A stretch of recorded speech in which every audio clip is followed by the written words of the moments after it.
آج میں نے ایک انتہائی حیرت انگیز واقعہ پڑھا۔ وہ واقعہ یہ تھا کہ کویت میں قاضی کی عدالت میں ایک بوڑھا آدمی پیش ہوا۔ قاضی نے پوچھا کہ آپ کا مقدمہ کس کے خلاف ہے؟ اس نے کہا کہ میرا مقدمہ میرے بیٹے کے خلاف ہے۔ میں بوڑھا ہو گیا ہوں اور میرا مطالبہ یہ ہے کہ میرا بیٹا اپنی وسعت، اپنی استعداد کے مطابق مجھے میرا خرچہ دے تاکہ میں زندگی گزر بسر کر سکوں۔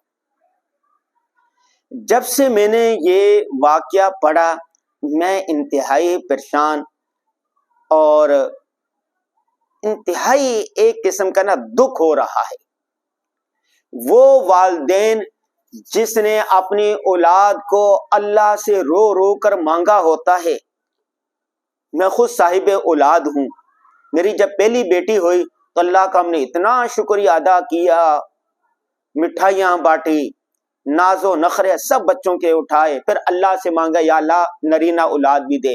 جب بیٹا پیدا ہوا میری بیگم کا، میرے گھر والوں کا، میرے والدین کا، سب کے خوشی کا سما تھا۔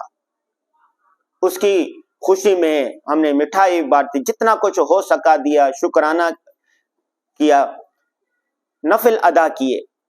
بچے کو کس طرح چھوٹا چھوٹا ہو کے اس کو پالا پوسا بڑا کیا۔ وہ بیمار ہو جاتا تھا، بچہ جب کسی کا چھوٹا بیمار ہو جائے تو والدین کو نیند نہیں آتی۔ کتنے ارمانوں کے ساتھ ان کو بڑا کیا، اور یہی بیٹا اگر بڑا ہو کر کمانے لگ جائے، شادی شدہ ہو جائے، صاحب اولاد ہو جائے، وہ بوڑھا جو صرف اتنا مطالبہ کر رہا ہو کہ مجھے کھانے پینے کے لیے کچھ پیسے دے دو، اور وہ بچہ نہ دیتا ہو، اس کا سگا بیٹا نہ دیتا ہو، تو اس والدین کے دل پر کیا گزرتی ہے آپ ذرا تصور کریں۔ آج آپ گھر گھر میں دیکھ لیں کہ والدین ذلیل ہو رہے ہیں، رو رہے ہیں، پریشان ہو رہے ہیں، اولاد کے ہاتھوں دکھی ہیں۔ حالانکہ اللہ تبارک و تعالیٰ نے قرآن پاک میں کہا وَلَا تَقُلْ لَهُمَا اُف، اپنے والدین کی اگر کوئی بات ناگوار گزرے تو ان کے سامنے اف تک نہ کہو تاکہ ان کو اذیت نہ ہو۔ اور آج اللہ میں ایسے والدین کو بھی جانتا ہوں کہ جو روتے ہیں، آہیں بھرتے ہیں۔ ایسے والدین بھی ہیں جن کی اولادیں ان کو اولڈ ہوم میں چھوڑ آتی ہیں۔ پہلے ہم امریکہ یورپ کے بارے میں سنتے تھے کہ وہاں پر بوڑھے والدین کو اولڈ ہوم میں چھوڑ دیتے ہیں، اور بچے اس کے جو ہوتے ہیں وہ ہفتے میں ماہانہ 2-3 مرتبہ جاتے ہیں، جو اتوار کی چھٹی ہوتی ہے یا عید کی چھٹی ہوتی ہے یا کوئی خوشی کا دن ہوتا، والدین کے پاس جاتے ہیں، مل کے آتے ہیں، باقی وہ اولڈ ہوم میں رہتے ہیں۔ اب کراچی، اسلام آباد، لاہور، پشاور جیسے بڑے علاقوں میں بھی اولڈ ہوم بن گئے۔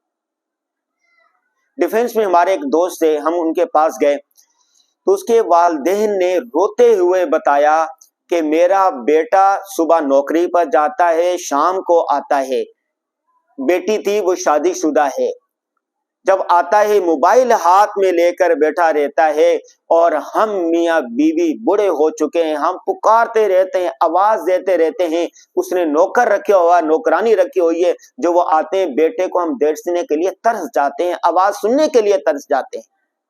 ہمارے پاس کوئی 1-2 لمحے کے لیے آتا ہے، کہتا ہے کہ تمہیں ساری چیزیں تو مل رہی ہیں نا، کھانا مل رہا ہے، پینا مل رہا ہے، دوائی مل رہی ہے، اب تمہیں کیا مسئلہ ہے؟ اس نے کہا مجھے سب سے زیادہ جو دکھ ہے اس بچے کے، اپنے بیٹے کے کرخ لہجے پر ہے، تلخ لہجے پر ہے، غصے والے لہجے پر ہے۔ یہ بیٹا جب چھوٹا تھا تو کس طرح ان کو پالا ہم نے، اور آج یہ بیٹا جب ہم بڑے ہو گئے ہیں، یہ توانا ہو گیا ہے، تو آج ہمارے سامنے اس لب و لہجے کے ساتھ یہ بات کرتا ہے۔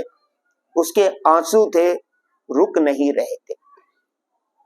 گھر گھر میں والدین رسوا ہو رہے ہیں، پریشان ہو رہے ہیں۔ نوجوان یاد رکھیں کل آپ نے بھی بوڑھا ہونا ہے۔ وہ کہتے ہیں نا کہ ایک آدمی اپنے والد کو اٹھا کر سمندر میں پھینکنے کے لیے لے کے جا رہا تھا، اس نے کہا بیٹا یہاں نہ پھینکے، تھوڑا آگے پھینکے، اس لیے کہ میں نے اپنے والد کو یہاں پھینکا تھا۔ جیسے کرنی ویسے بھرنی، مکافات عمل ہے یہ دنیا میں۔ مکافات دو چیزیں ایسی ہیں جن کا جو بدلہ ہوتا ہے دنیا میں مل کے رہتا ہے۔ نمبر ایک ظلم، جو کسی پر ظلم کرتا ہے ظلم کا بدلہ اس کو یہیں پر مل کے رہتا ہے دنیا میں، اس لیے کسی کے ساتھ نا انصافی اور ظلم نہیں کرنا چاہیے۔ نمبر دو ماں باپ کی نافرمانی، اور ماں باپ کی نافرمانی کی ہوتی، ماں باپ کو تنگ کیا ہوتا ہے، اس کا بدلہ دنیا میں مل کے رہتا ہے۔ کہتے ہیں کہ جو شخص چاہتا ہے کہ مالدار ہو، مال و دولت ہو، نعمتیں ہوں، سہولت سے رہے، سکون سے رہے، اطمینان سے رہے، اس کو چاہیے کہ وہ اپنے ماں باپ کی خدمت کرے۔ ماں باپ کی خدمت، ماں باپ سے یہ نہ کہے کہ امی میرے لیے دعا کر، بابا میرے لیے دعا کر، ایسے کام کریں کہ ماں باپ کے دل سے آپ کے لیے دعائیں نکلیں۔ اگر کوئی چاہتا ہے کہ اسے علم و فضل ملے، ہنر ملے، اس سے چاہیے کہ اپنے استاد کی خدمت کرے۔ جو اپنے استاد کی خدمت کرتا ہے، استاد کا ادب کرتا ہے، استاد کا احترام کرتا ہے، اللہ تبارک و تعالیٰ اس پر علم کے دروازے کھول دیتے ہیں۔ علم دو قسم کا ہوتا ہے، ایک علم لدنی اور ایک ظاہری علم۔ علم لدنی وہ ہوتا ہے کہ اللہ تعالیٰ آپ کے دماغوں میں ڈال دیتا ہے، اللہ تعالیٰ غیب سے آپ کی مدد کرتے ہیں۔ اور بڑے افسوس کے ساتھ کہنا پڑتا ہے کہ استاد اور ماں باپ کی جتنی دین اسلام میں، مذہب اسلام میں اتنی عزت احترام ہے، آج پاکستان میں یہ دونوں نہیں ہو رہے۔ وہ واقعہ آپ کو یاد ہوگا، رسول اللہ صلی اللہ علیہ وسلم کے زمانے میں ایک نوجوان تھا، حالت نزاع طاری تھی اس پر، اس کی جان نہیں نکلی تھی، وہ انتہائی اذیت میں تھا۔ رسول اللہ صلی اللہ علیہ وسلم کو اطلاع دی گئی، رسول اللہ صلی اللہ علیہ وسلم آئے اور اس کی جان نہیں نکلی، فرمایا کہ اس کی ماں اس سے ناراض ہے، ان کو بلاؤ۔ ماں کو بلایا گیا، رسول اللہ صلی اللہ علیہ وسلم نے فرمایا کہ اس سے معاف کر دے۔ اس بڑھیا نے کہا کہ اس نے مجھے بہت ستایا ہے، بہت تکلیفیں دی ہیں، میں اس کو ہرگز معاف نہیں کروں گی۔ رسول اللہ صلی اللہ علیہ وسلم نے صحابہ کو حکم دیا لکڑیاں جمع کرو، لکڑیاں جمع کی گئی، اور بعد میں فرمایا کہ اگر تم نے اس سے معاف نہ کیا تو لکڑیاں جلا کر اس کو اس میں جلا دیا جائے۔ ماں آخر ماں تھی، ماں نے معاف کر دیا اور اس کی جان نکل گئی۔ ماں باپ کی تکلیف دینے کا، ماں باپ کی نافرمانی کا وبال اس کو یہاں تک ملتا ہے۔ کہتے ہیں کہ جو آدمی صلہ رحمی کرتا ہے، رشتہ داروں کے ساتھ آسانیوں کے معاملہ کرتا ہے، اللہ تبارک و تعالیٰ ان کو بڑے برے حادثات سے بچاتے ہیں، اس کو سہولتیں دیتے ہیں، اس کی عمر میں برکت ہو جاتی ہے۔ جو ماں باپ کی خدمت کرتا ہے اللہ تبارک و تعالیٰ اس پر راحت کے، مال و دولت کے، علم و فضل کے دروازے کھول دیتا ہے۔ تو آج یہ بہت ساری نعمتیں ایسی ہیں کہ جن کا ادراک نعمت کے چھن جانے کے بعد ہوتا ہے۔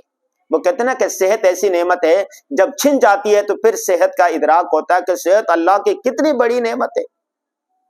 میرا حادثہ ہو گیا تھا، مجھے پتا ہے کہ اب مجھے پتا چلا کہ چلنا کتنی بڑی نعمت ہے۔ اللہ اکبر۔ والدین ایسی نعمت ہے، اس وقت پتا چلتا ہے جب والدین دنیا سے چلے جاتے ہیں۔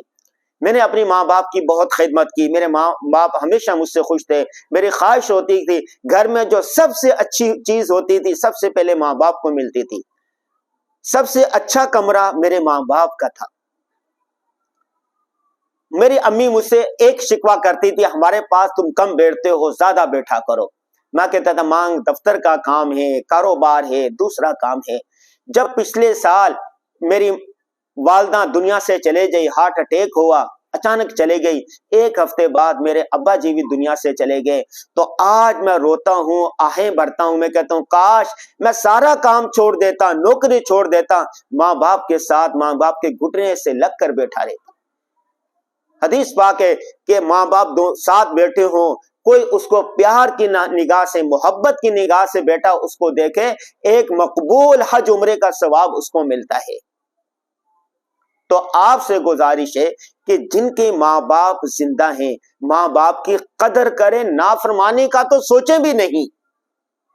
جن کے ماں باپ فوت ہو چکے ہیں روزانہ قرآن پڑھ کر ان کی طرف سے صدقہ دے کر ایصال ثواب کیا کریں، ان کے لیے مغفرت کی دعا کیا کریں۔ اللہم رب رحمہما کما ربیانی صغیرہ، یہ کہا کر یا اللہ ان پر رحم فرما، ان کے درجات بلند فرما۔ ماں باپ کے اتنے احسان ہے کہ احسان تلے ہم دبے ہوئے ہیں، اس کا ہلکا سا احسان یوں چکایا جا سکتا ہے کہ آپ ان کے لیے ایصال ثواب کریں۔